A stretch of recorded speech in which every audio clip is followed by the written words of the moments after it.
A mensagem que foi lida como introdução para os estudos desta noite, ela entra em sintonia com aquilo que nós preparamos para abordar, que é o poder da fé que existe em cada um de nós.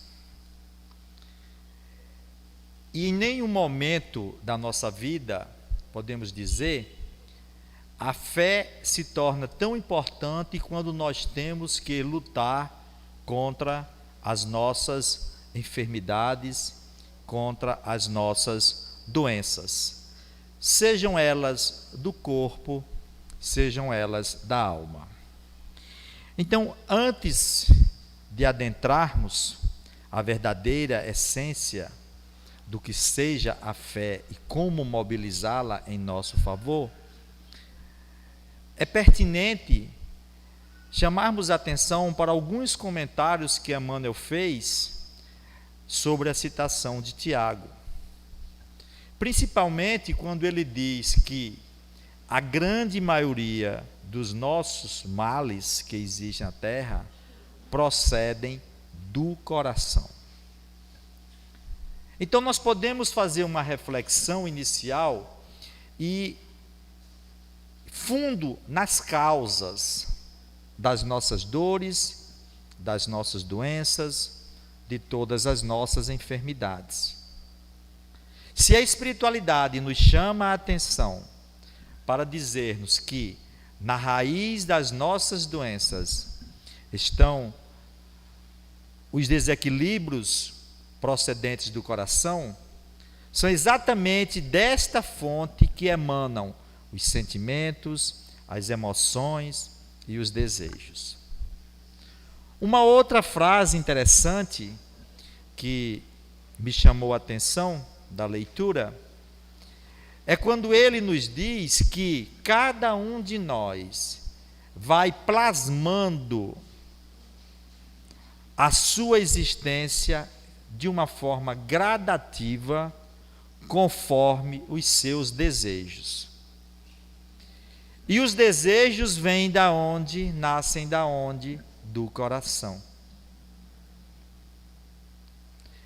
Então, se nós queremos realmente buscar a verdadeira cura, há de direcionarmos a nossa atenção para exatamente estas forças interiores que nascem da própria alma, dos desejos mais recônditos da alma e que influenciam toda a fisiologia, todo o funcionamento do nosso corpo. Então, a força interior que nasce da essência espiritual que somos nós, ela vai promover efeito na área da emoção, que é a primeira área onde ela é afetada.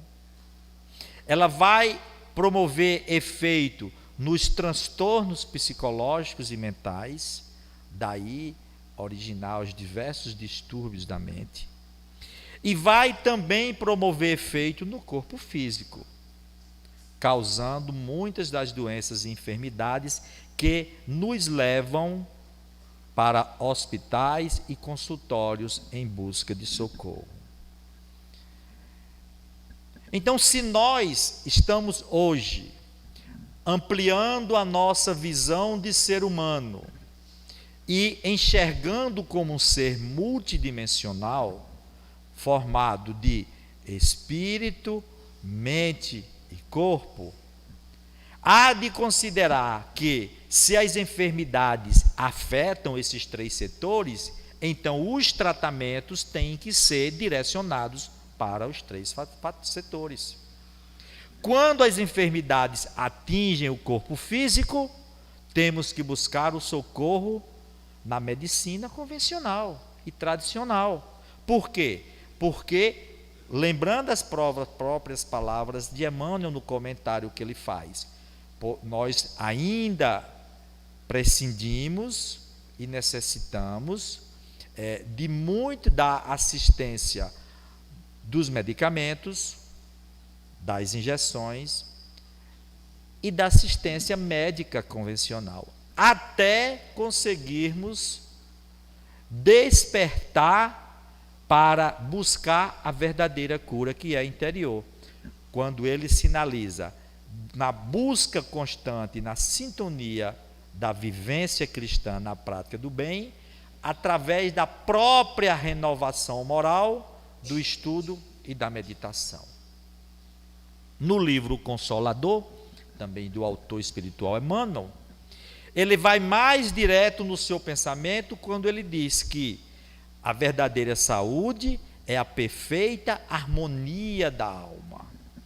E por muito tempo, nós ainda não podemos abrir mão dos comprimidos, das cirurgias e das agulhas, como ele cita. Mas chegará o tempo onde os elementos medicamentosos da terra ficarão restritos aos recursos psíquicos da alma. Daí porque ele define saúde como perfeita harmonia da alma. Então, compreendendo esta realidade, digamos assim, daquilo que nós somos, como é que nós vamos mudar isto daí? Quando cada um de nós se esforçar para focar as suas ações nos verdadeiros objetivos existenciais, abandonando a busca pelos recursos transitórios da existência e tentando amealhar ou acumular em si próprio os tesouros eternos que nem a traça corrói, nem a ferrugem consome, que são exatamente os valores nobres e as virtudes que serão arquivados e armazenados aonde? Na nossa memória espiritual, no arquivo espiritual onde cada um vai conduzindo de existência a existência. Então, se nós queremos realmente buscar a saúde perfeita, se nós queremos buscar a cura, a verdadeira cura, nós teremos que ter esta visão mais abrangente e totalitária do ser humano. Porque nós vamos entrar e sair de consultórios, entrar e sair de hospitais, continuar passando por tomando os medicamentos, tratando apenas do corpo, esquecidos de tratar da nossa alma, onde estão a causa de onde procede todos os nossos males. Daí a necessidade que nós temos de buscar esta integração entre terapia complementar, o tratamento complementar espiritual, junto com tratamento médico convencional ou tradicional. Não podemos separar as duas coisas, porque andam de mão dadas.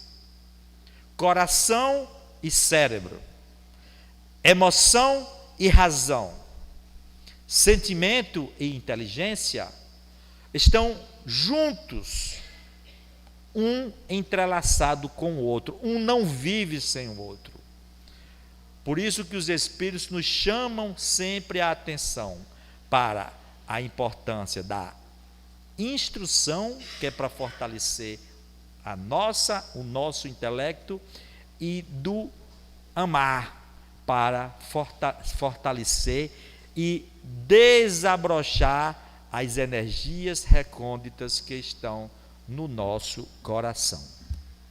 Buscando essa integração, é que nós vamos tratando o corpo ou a mente por enquanto aprendemos a tratar os males da nossa própria alma.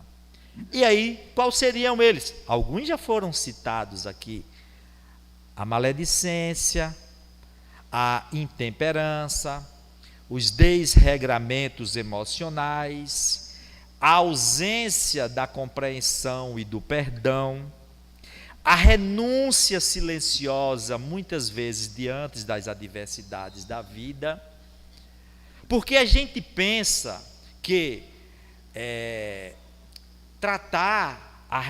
cuidar da nossa realidade espiritual é somente falar ou fazer algo de natureza, digamos aqui, positiva e engrandecedora, que é importante, é uma forma, mas existe uma outra forma também de você engrandecer a sua alma, que é a renúncia silenciosa. Isso os Espíritos nos dizem no Livro dos Espíritos. Grandes almas conseguem as suas sublimações quando atravessam verdadeiras existências que se calam para que a voz de Deus possa falar mais alto dentro de si, que renunciam aos seus desejos para que o bem supremo prevaleça, que busca no silêncio da noite, muitas vezes, as lágrimas, os soluços e as dores em prol do equilíbrio e da harmonia daqueles seres amados com quem convivem. Então, gente, nós temos que realmente abrir os nossos olhos e despertar para essa realidade de aprender a cuidar do corpo e a cuidar da alma. E uma das principais formas também de nós fortalecermos a busca por cuidar da nossa alma é exatamente a gente buscar entender o que é a fé, o que ela representa em nossas vidas. Então, eu separei alguns tópicos importantes para que a gente possa abordar diante daquilo que Jesus já falara no seu próprio Evangelho. Mateus fala da parábola de um senhor que busca Jesus, fazendo um resumo, onde o seu filho era lunático, ou seja, ele tinha crises epilépticas e caía no fogo ou na água, fora trazido na presença dos discípulos, mas eles não o curaram. E Jesus cura o seu filho, o filho daquele homem, porque ele estava num processo obsessivo, e a própria narrativa diz que Jesus expulsa o demônio que estava, lembrando que demônio, na tradução grega, daimon, não é um ser mau, quer dizer um espírito. Então Jesus expulsa o espírito que estava perturbando. Demônio adquiriu essa acepção pejorativa do mal das últimas traduções e do período negro da história da Idade Média para cá, que todo Satanás, demônio, estava vinculado ao mal. Mas nas traduções iniciais, a palavra daimon significa um espírito, e é de onde foi traduzido o Evangelho. Então Jesus expulsa aquele espírito e a criança recupera a sua sanidade mental. E os apóstolos depois perguntam por que é que eles não conseguiram expulsar. E Jesus diz que eles não conseguiram porque não tinham fé suficiente para fazer isto daí, tá certo? Então, e ele complementa dizendo: se tivestes fé verdadeira, dirias para esta montanha, transporta-te daqui para ali, e ela seria transportada. É lógico que estas palavras, elas têm todo um sentido moral e alegórico por trás. Jesus não estaria se referindo a uma montanha física propriamente dito, mas ter fé é você buscar transportar as montanhas morais que existem na nossa existência. E Kardec faz uma citação de quais seriam essas principais montanhas dentro desse sentido moral que você pode deslocar pela fé. Ele então fala as dificuldades que cada um tem diante das suas existências, com os problemas existenciais, com os problemas familiares, com os problemas profissionais que surgem. as resistências que nós criamos em nossas vidas, muitas vezes diante de conceitos novos, da mudança de atitude, da mudança de comportamento, a má vontade para tudo que nós realizamos. Então, quantas pessoas fazem o que tem de fazer na vida com má vontade? Tem pessoas que cumprem o seu dever com má vontade. E tem pessoas que cumprem o seu dever com tamanha boa vontade que ultrapassa até o seu próprio dever e vai mais além. Os preconceitos de rotina, os interesses pessoais, quer dizer, o egoísmo, o fanatismo e as paixões orgulhosas. Então, tudo isso representam, na atualidade, as verdadeiras montanhas morais que o indivíduo precisa transportar de si próprio, para que ele possa buscar construir dentro de si e despertar isto que nós chamamos de fé. Então, a gente pode entender até que a fé, na verdade, é a confiança que nós temos naquilo que nós queremos realizar. E ela não precisa, a gente pode até entender que do ponto de vista material, quando nós temos confiança num projeto, numa ideia, num objetivo, a gente consegue realizar. Então, isto é fé. Fé não é apenas artigo religioso. A fé está presente em nossas vidas, independente da situação, da posição social, da crença, do segmento religioso que nós pertençamos. Emmanuel, no seu livro O Pensamento e Vida, que nós sempre costumamos citar aqui, tratando sobre a fé, ele diz um pensamento interessante, que nos chama a atenção de um capítulo que ele trata somente sobre a fé. E nós vamos dedicar alguns minutos ainda esta noite para analisar algumas frases que ele diz, para entendermos o que será isso, o que seria isso. Então Emmanuel diz assim, para encontrar o bem e assimilar-lhe a luz, não basta admitir-lhe a existência. É indispensável buscá-lo com perseverança e fervor. Então, o que é que acontece no exemplo com a maioria de todos nós?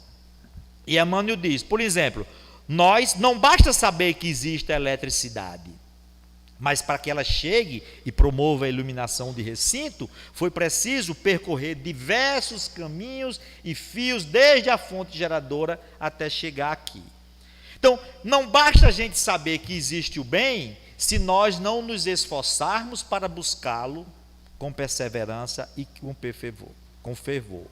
Não basta nós nos dizermos que somos cristãos, se não buscarmos aplicar os princípios que o Cristo deixou em nossas vidas. Não adianta nós dizermos que somos espíritas, se nós também não buscarmos introduzir em nossas vidas os princípios hoje esclarecedores que a doutrina espírita nos dá. Porque senão nós vamos criar um paradoxo de viver diferente daquilo que nós acreditamos. Aí, com certeza, nós não vamos fortalecer a fé em cada um de nós. Porque a fé, ninguém nasce com mais ou menos fé, diz Chico Xavier.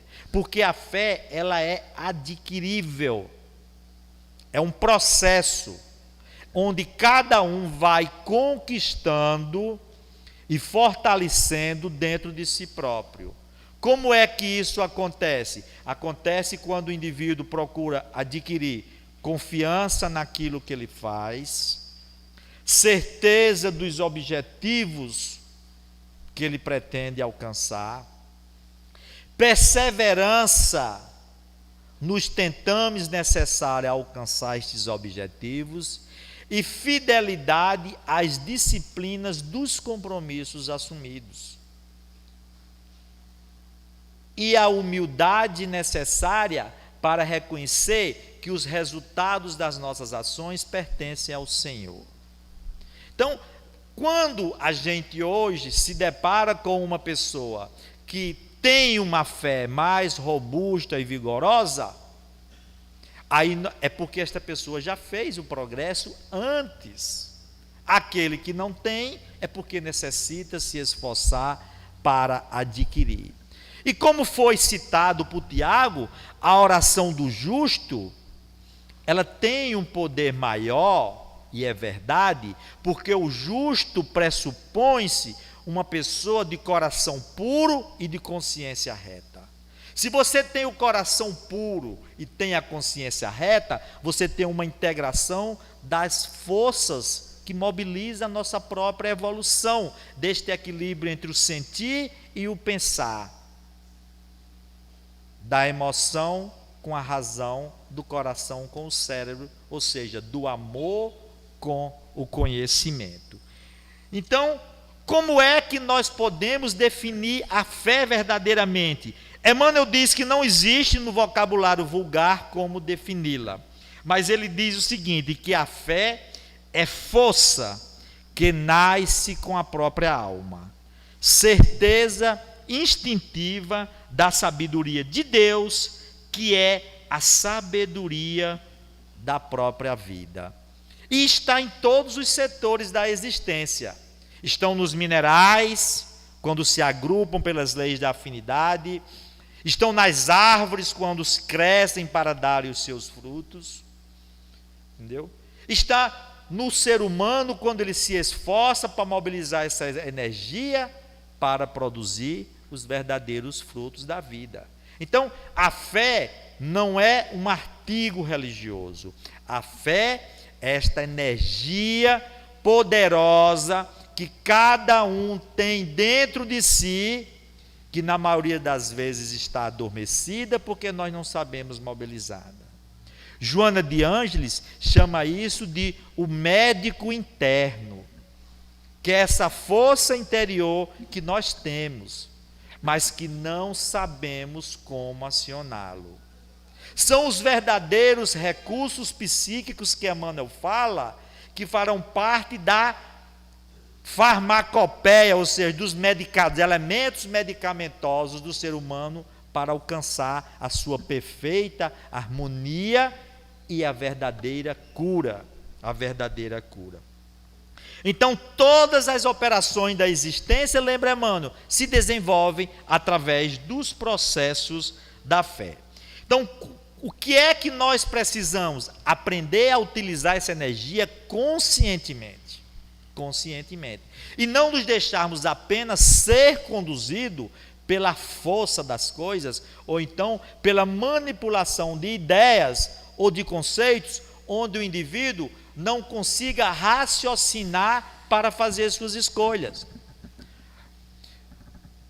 Um dos grandes objetivos que a revelação espírita trouxe para a humanidade foi exatamente despertar em si a capacidade de questionar a existência, questionar a si próprio e para poder desenvolver em si uma fé lógica e raciocinada.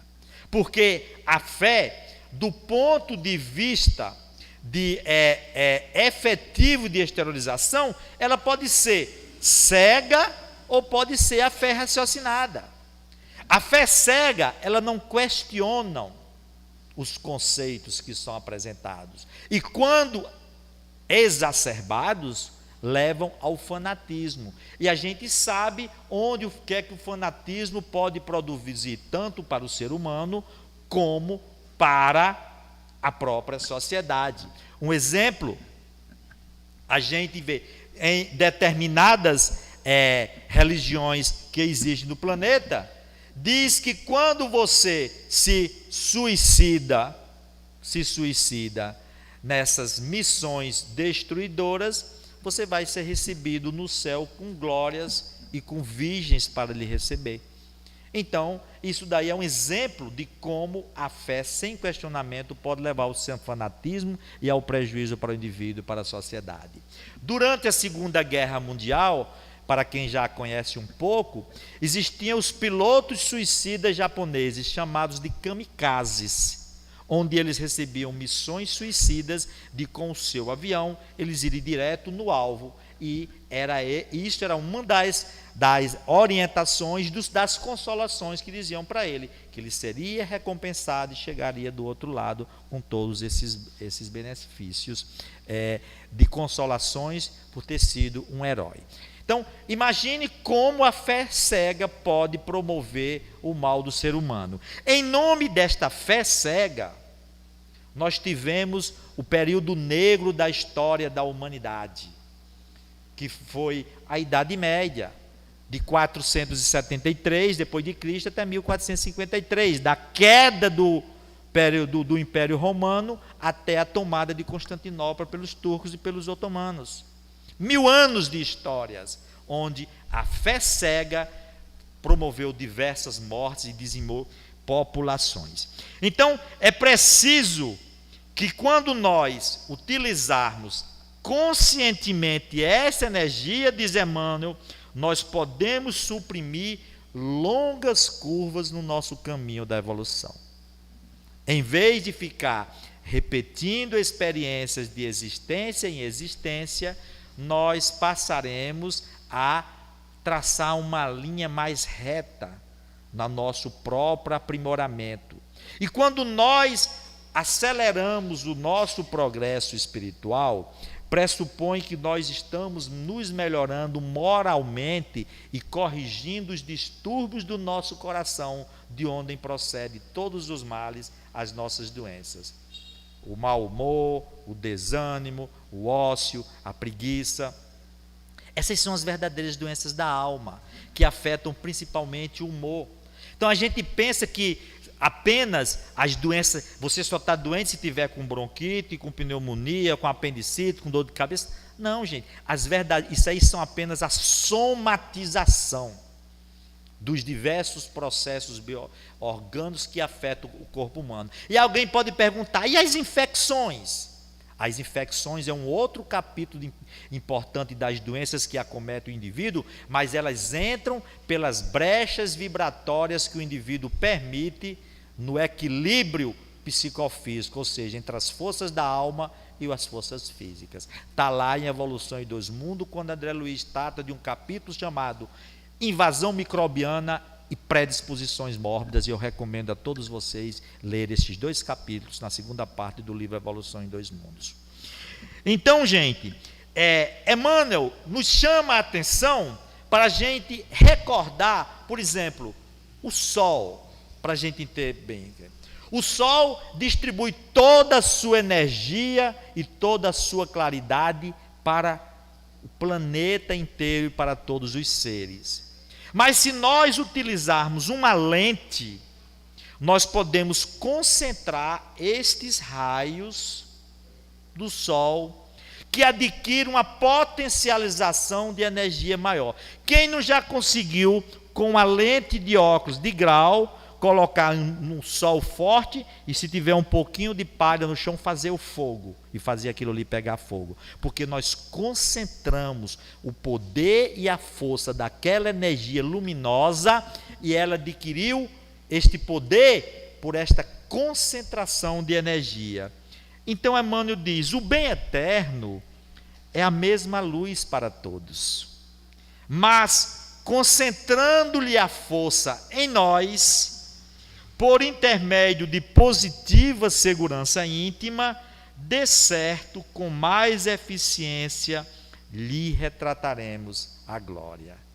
Então, gente, o que seria? Imaginemos que da mesma forma que o Sol irradia essa energia luminosa para todos os seres, Deus também irradia o seu amor como bem eterno sobre toda a humanidade.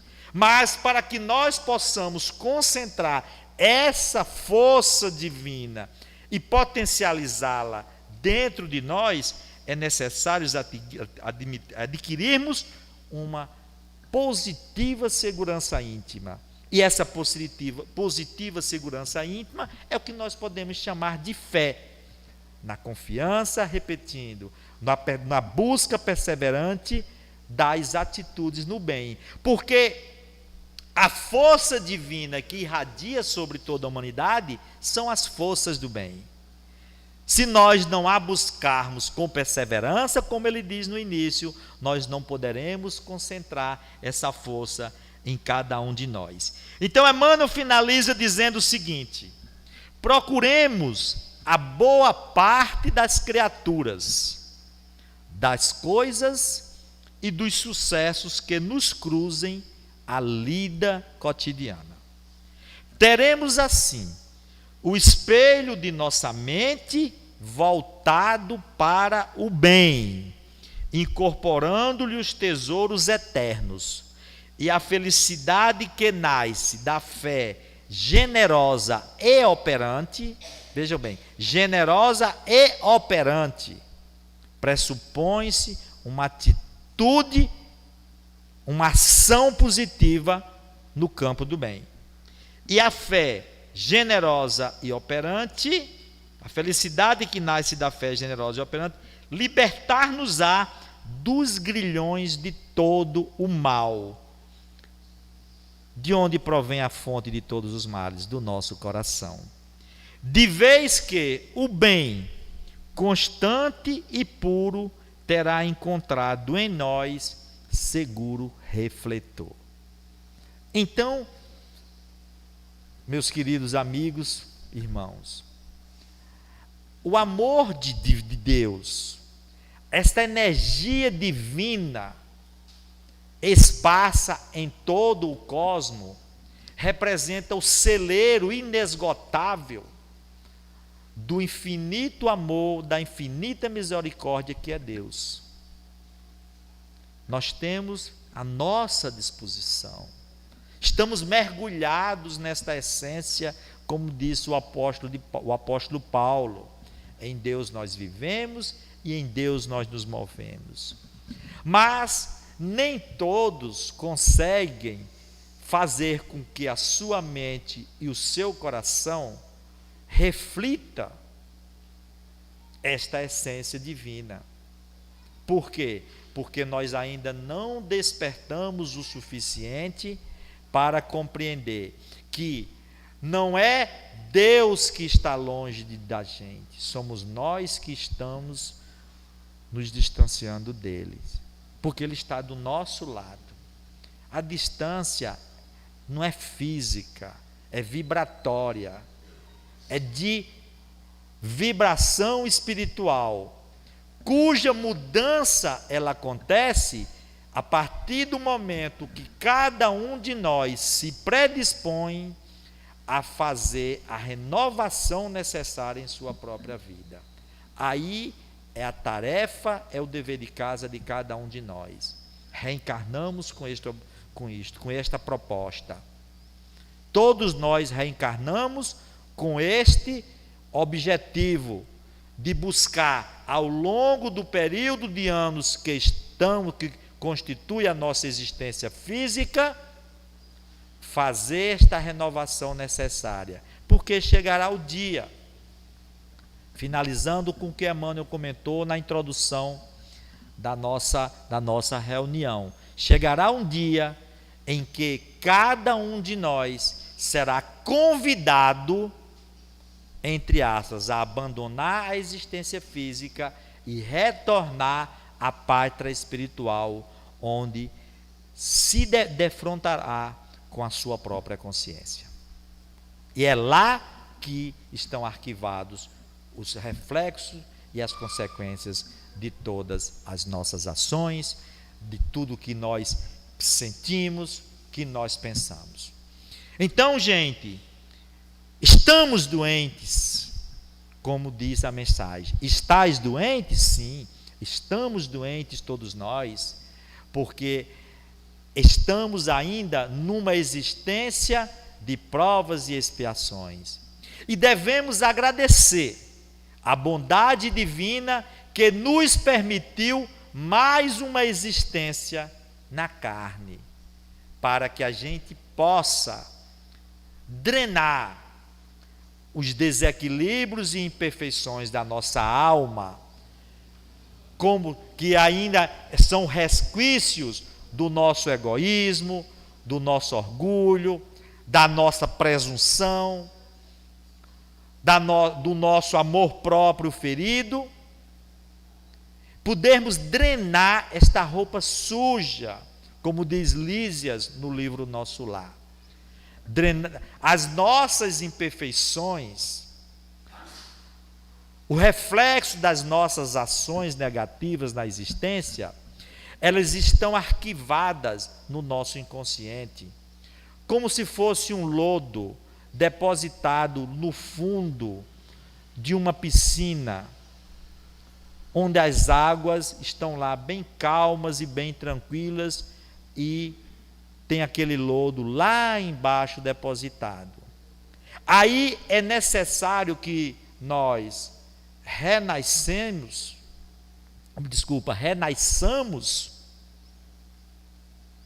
para, na existência física, agitar as águas pelas lutas e pelas dificuldades da vida.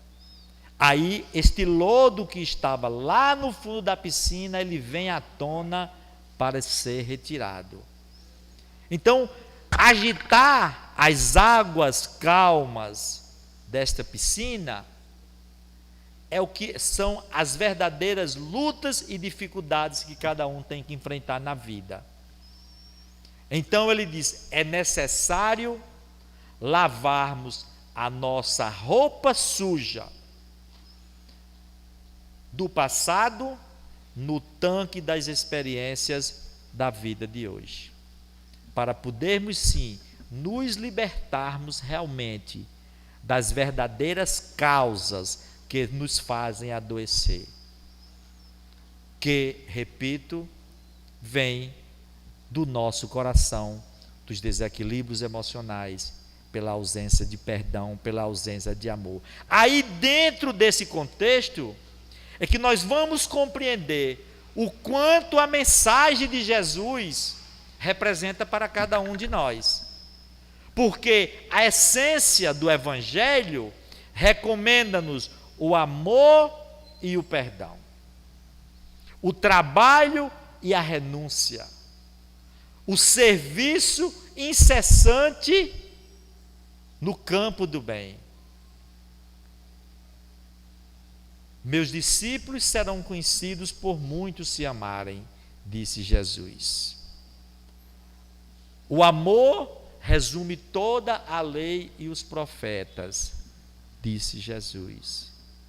Se perdoardes os que vos ofendem, vosso Pai também perdoará as vossas faltas, disse-nos Jesus.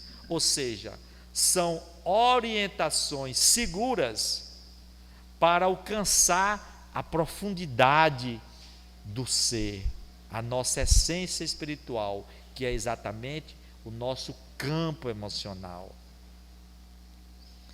Por isso que Jesus é considerado o médico das almas, médico de corpos, médico das almas, porque o seu Evangelho é para nos proporcionar a verdadeira cura, que é a conquista da harmonia perfeita da nossa alma, no equilíbrio entre o sentir, o pensar e o fazer. Que possamos realmente nos conscientizarmos desta tarefa, que ela é necessária a cada um de nós, se realmente quisermos retornar à pátria espiritual em condições evolutivas melhores do que quando aqui chegamos.